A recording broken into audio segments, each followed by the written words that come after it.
Welcome to మెగానన్ TV of the record. Khairatabad MLA Danam Nagender రాజకీయ వ్యూహం ఇప్పుడు హాట్ టాపిక్. ఆయన నిజంగానే కన్ఫ్యూజన్లో ఉన్నారా లేక కావాలనే అందరినీ కన్ఫ్యూజ్ చేస్తున్నారా? అసెంబ్లీ స్పీకర్ తీర్పు రిజర్వ్ కావడంతో దానం అనర్హతాంశం ఇప్పుడు క్లైమాక్స్కు చేరింది.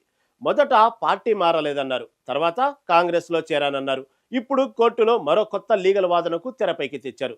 ఇంతకీ దానం మైండ్ గేమ్ ఏంటి? బీజేపీ వేసిన లీగల్ ట్రాప్లో ఆయన చిక్కుకుంటారా లేక క్లీన్ చిట్తో బయటపడతారా?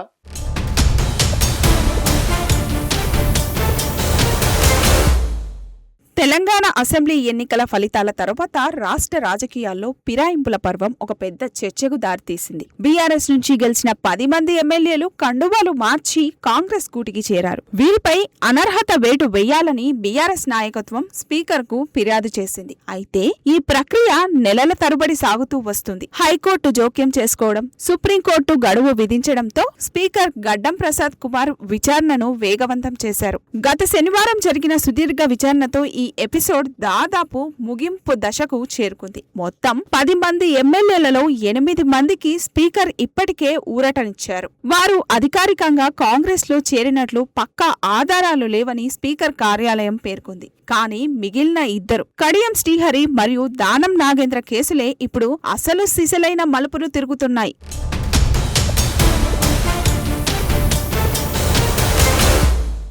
మిగతా 8 మంది ఎమ్మెల్యేలతో పోలిస్తే దానం నాగేంద్ర కేసు భిన్నమైంది. ఎందుకంటే మిగతా వారు కేవలం కండువా కప్పుకొని మౌనంగా ఉండిపోయారు. కానీ దానం నాగేంద్ర ఒక అడుగు ముందుకేసి బీఆర్ఎస్ ఎమ్మెల్యేగా ఉంటూనే కాంగ్రెస్ తరపున లోక్సభ ఎన్నికల్లో పోటీ చేశారు. సికింద్రాబాద్ పార్లమెంట్ స్థానం నుంచి కాంగ్రెస్ అభ్యర్థిగా ఆయన నామినేషన్ వేశారు, ప్రచారం చేశారు, ఓట్లు అడిగారు. ఒక పార్టీ గుర్తుపై గెలిచిన వ్యక్తి మరో పార్టీ గుర్తుపై ఎన్నికల్లో పోటీ చేయడం అనేది రాజ్యాంగంలోని 10వ షెడ్యూల్ ప్రకారం స్పష్టమైన ఉల్లంఘన అని బీఆర్ఎస్ వాదిస్తుంది. ఈ పాయింట్ దగ్గరే దానం నాగేంద్ర ఇరకాటంలో పడ్డారు.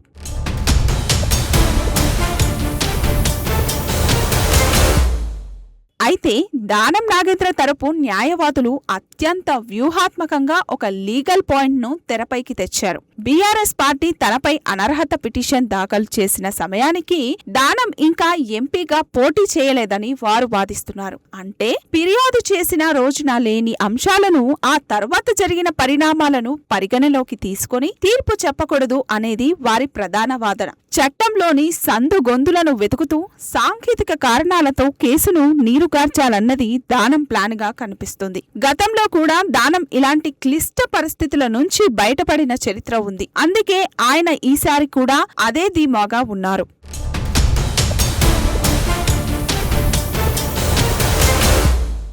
కానీ దానం నాగేంద్ర ఊహించని విధంగా ఈ కేసులోకి బీజేపీ ఎంట్రీ ఇచ్చింది. బీజేపీ తరపున కూడా దానంపై అనర్హత పిటిషన్ దాఖలైంది. ఇక్కడే అసలు ట్విస్ట్ ఉంది. బీఆర్ఎస్ పిటిషన్ కంటే బీజేపీ పిటిషన్ బలంగా ఉందని న్యాయ నిపుణులు విశ్లేషిస్తున్నారు. ఎందుకంటే బీజేపీ పిటిషన్ వేసే నాటికి దానం నాగేందర్ కాంగ్రెస్ అభ్యర్థిగా ఎంపీ ఎన్నికల్లో బరిలో ఉన్నారు. అంటే ఆయన పార్టీ మారినట్లు అనడానికి ప్రత్యక్ష ఆధారాలు అప్పటికే సిద్ధంగా ఉన్నాయి. దీంతో బీఆర్ఎస్ పిటిషన్ సాంకేతికంగా వీక్ అయినా బీజేపీ పిటిషన్ దానం మెడకు ఉచ్చులా బిగిసే అవకాశం ఉంది.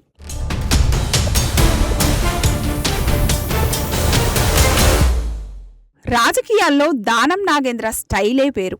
ఆయన ఏ పార్టీలో ఉన్నా తనదైన ముద్ర వేస్తుంటారు. అయితే ఈసారి ఆయన వైఖరి చర్చనీయాంశమైంది. మొదట తాను కాంగ్రెస్ కు మద్దతు ఇస్తున్నాను తప్ప పార్టీ మారలేదని స్టేట్మెంట్ ఇచ్చారు. తీరా ఎంపీగా పోటీ చేసిన తర్వాత అవును నేను కాంగ్రెస్ లో ఉన్నాను అని ప్రకటించారు. మళ్లీ ఇప్పుడు లీగల్ నోటీసులకు సమాధానమిస్తూ నేను బీఆర్ఎస్ ఎమ్మెల్యేనే అనే తరహాలో వాదనలు వినిపిస్తున్నారు. ఈ కన్ఫ్యూజన్ పాలిటిక్స్ వెనుక అసలు ఉద్దేశం సాధ్యమైనంత వరకు కాలయాపన చేయడం. ఒకవేళ తీర్పు వ్యతిరేకంగా వస్తే అప్పటి వరకు పదవిని కాపాడుకోవడం అని విశ్లేషకులు భావిస్తున్నారు.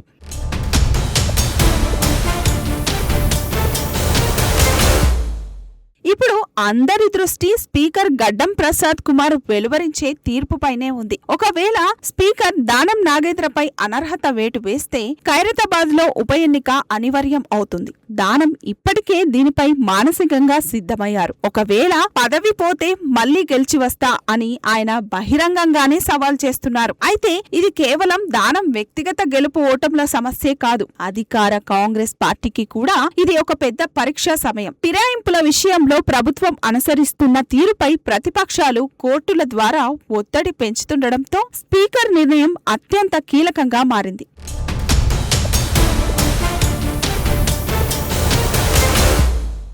రాజకీయ చాణక్యం పండించి దానం నాగేంద్ర ఈ గండం నుంచి గట్టెక్కుతారా, లేక కోర్టులు మరియు ప్రతిపక్షాల ఒత్తిడి మధ్య స్పీకర్ కఠిన నిర్ణయం తీసుకుంటారా? గడిచిన విచారణలో వీడియోను అసెంబ్లీ లోపలికి అనుమతించకపోవడం, ఉస్మానియా గేటు వద్దే ఆపేయడం చూస్తుంటే ఈ వ్యవహారం ఎంత గోప్యంగా మరియు సీరియస్ గా జరుగుతుందో అర్థం చేసుకోవచ్చు. ఏదేమైనా రాబోయే కొన్ని రోజుల్లో వెలువడే తీర్పు తెలంగాణ రాజకీయ ముఖ చిత్రాన్ని మార్చే అవకాశం ఉంది.